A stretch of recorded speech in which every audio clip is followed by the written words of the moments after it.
অনেক প্রার্থী নিয়োগ বঞ্চিত হয়েছে। 8ই আগস্ট পরবর্তী সময়ে এর মধ্যে এদের 250 জনকে নিয়োগ দেওয়া হয়েছে।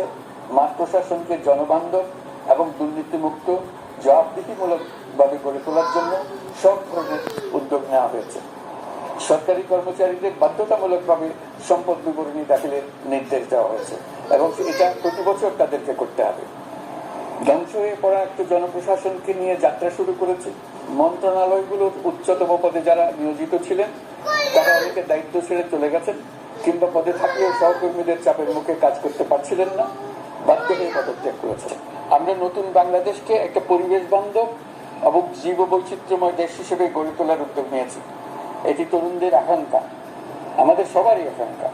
সেই লক্ষ্যে আমি প্রথমেই একটি ক্ষুদ্র পদক্ষেপ নিয়েছি। আমার বাসভবন এবং সমগ্র সচিবালয়ে প্লাস্টিকের পানির বোতল ব্যবহার নিষিদ্ধ করেছে। ইতিমধ্যে সুপার শপগুলোতে পলিথিনের শপিং ব্যাগ ব্যবহার বন্ধ করার উদ্যোগ নেওয়া হয়েছে। গত কয়েক দশকে যে পরিমাণ নদী দূষণ হয়েছে আমরা তা বন্ধ করার উদ্যোগ নিয়েছি। আমরা সংস্কার চাই। আমাদের একান্ত অনুরোধ, আমাদের উপর যে সংস্কারের গুরু দায়িত্ব দিয়েছেন সেই দায়িত্ব দিয়ে আপনারা দর্শকের গ্যালারিতে চলে যাবেন না, আপনারা আমাদের সঙ্গে থাকুন। আমরা একসঙ্গে সংস্কার করব, এটা আমাদের সবার দায়িত্ব। আপনারা নিজ নিজ জগতে সংস্কার আনুন। একটা জাতির সংস্কার শুধু সরকারের সংস্কার হলে হয় না। আপনি ব্যবসায়ী হলে আপনার ব্যবসায় সংস্কার আনুন। ব্যবসায়ী গোষ্ঠীরা তাদের নিজ নিজ সমিতির মাধ্যমে সংস্কার আনুন। সমিতিতে সংস্কার আনুন। নতুন করে সমিতি গঠনতন্ত্র সংশোধন করুন। আপনি শ্রমিক হলে আপনার ক্ষেত্রে আপনি সংস্কার করুন। আপনি রাজনৈতিক নেতা কর্মী হলে আপনার ক্ষেত্রে সংস্কার করুন। আপনি প্রতিষ্ঠান প্রধান হলে আপনার প্রতিষ্ঠানের সংস্কার আনুন। আমি এটাকে সুযোগ হিসেবে গ্রহণ করার জন্য সবাইকে আহ্বান জানাচ্ছি। এই সংস্কারের মাধ্যমে আমরা জাতি হিসেবে নতুন ভাবে যাত্রা শুরু করতে চাই।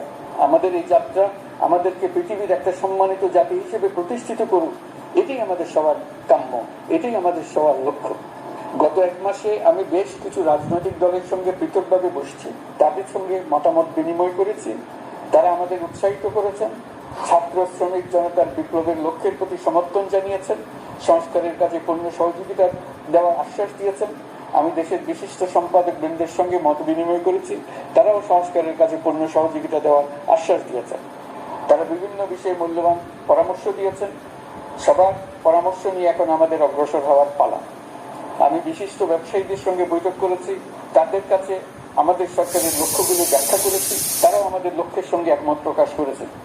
আপনারা জানেন, ছাত্র শ্রমিক জনতার ঐতিহাসিক জুলাই গণ অভ্যুত্থানের মুখে এবং হাজারো মানুষের আত্মদানের বিনিময়ে বাংলাদেশে ফ্যাসিস্ট সরকারের পতন হয়েছে। এই গণ অভ্যুত্থানের বার্তা ও আকাঙ্ক্ষা বাস্তবায়নের জন্য একটি অভূতপূর্ব সময় ও সুযোগ আমরা এর মধ্য দিয়ে অর্জন করেছি। এর বাস্তবায়নটা বাংলাদেশের ফ্যাসিজম বা স্বৈরতান্ত্রিক শাসন পুনরাবৃত্তির আশঙ্কারও এবং জনমালিকানা ভিত্তিক কল্যাণমুখী জনস্বার্থে নিবেদিত উক্ত সংস্কার ভাবনার অন্যতম কেন্দ্রবিন্দু হচ্ছে সুষ্ঠু নির্বাচন ব্যবস্থা, সুশাসন প্রতিষ্ঠা করা। আমরা যেহেতু জনগণের ভোটাধিকার ও জনগণের মালিকানায় বিশ্বাস করি, সেহেতু নির্বাচন ব্যবস্থার উন্নয়নে আমাদের সংস্কার ভাবনায় গুরুত্ব পেয়েছে অধিক। আমরা মনে করি নির্বাচনের নামে সংখ্যাগরিষ্ঠতার একাধিপত্য ও দুঃশাসন মানুষের উপর চাপিয়ে দেওয়া বা এর মাধ্যমে এক ব্যক্তি বা এক পরিবার বা কোনো গোষ্ঠীর কাছে সকল ক্ষমতা কুক্ষিগত করে রাখার কোনো ক্রমেই গ্রহণযোগ্য নয়। এসব আশঙ্কা রোধ করার জন্য নির্বাচনের সাথে সম্পর্কিত নির্বাচন কমিশন সহ অন্যান্য প্রতিষ্ঠানগুলোর সংস্কারের কথা আমরা ভাবছি। নির্বাচন ব্যবস্থার সাথে সম্পর্কিত প্রতিষ্ঠান হিসেবে পুলিশ প্রশাসন, জনপ্রশাসন, বিচার প্রশাসন, দুর্নীতি দমন কমিশন, এই 4টি প্রতিষ্ঠানের সংস্কার করা সুষ্ঠু ও অবাধ নির্বাচনের জন্য অপরিহার্য।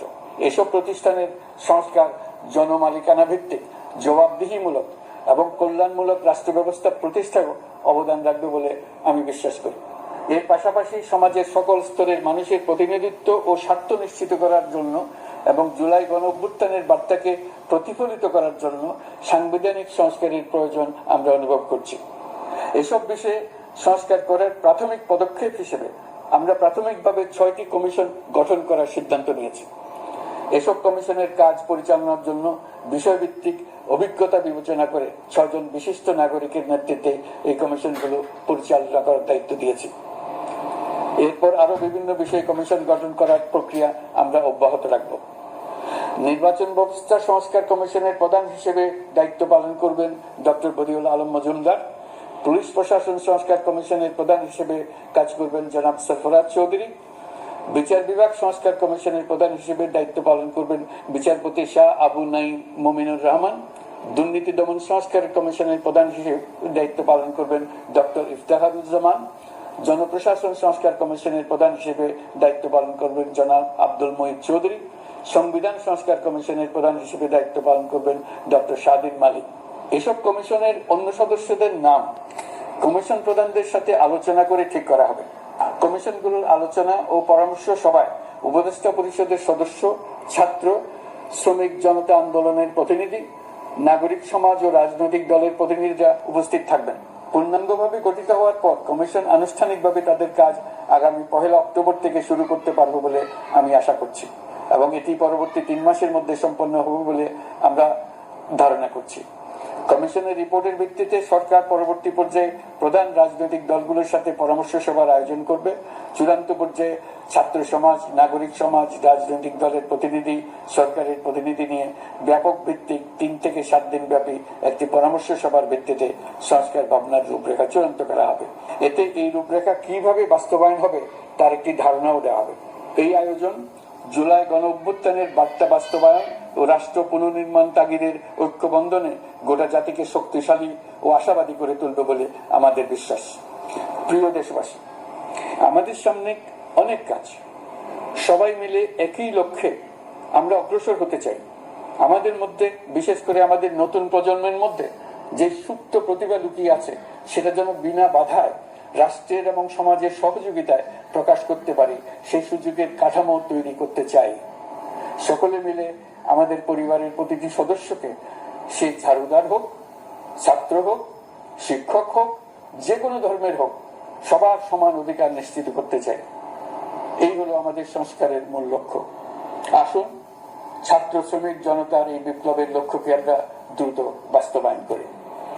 আমাদের প্রথম মাসে আমরা যে গতিতে, যে উদ্যম নিয়ে কাজ এগিয়ে নিয়ে যাওয়ার কথা চিন্তা করেছিলাম সেটা হয়তো করতে পারিনি বাস্তব অবস্থার পরিপ্রেক্ষিতে। দেশের আইন শৃঙ্খলা পরিস্থিতি স্বাভাবিক রাখা গেলে আশা করি আমরা আমাদের গতি অনেক বাড়াতে পারবো।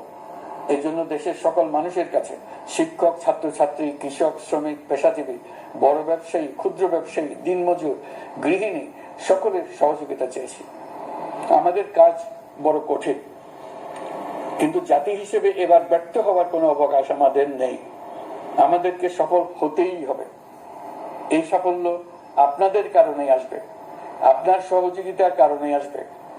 আমাদের কাজ হবে আপনার আমার স্বপ্নকে বাস্তবে রূপায়িত করা। এখন আমরা আমাদের 2য় মাস শুরু করছি। আমাদের 2য় মাসে যেন আপনাদের মনে দৃঢ় আস্থা সৃষ্টি করতে পারে সেই চেষ্টা করে যাব। ধৈর্য ধরুন, এই কথাটি আমি মোটেই আপনাদের বলবো না। আমরা সবাই অধৈর্য হয়ে পড়েছি। এত সব কাজ কখন যে শেষ হবে এটা চিন্তা করে আমরা অধৈর্য হব, কেন হব না? কিন্তু সঠিকভাবে কাজ করব, কাজে কোনো অধৈর্যের চিহ্ন রাখবো না।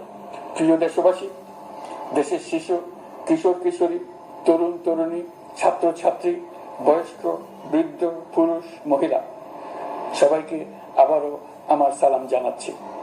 আসসালামু আলাইকুম। আপনাদের সবাইকে ধন্যবাদ জানাচ্ছি। মহান আল্লাহ আমাদের সকলের সহায় হন।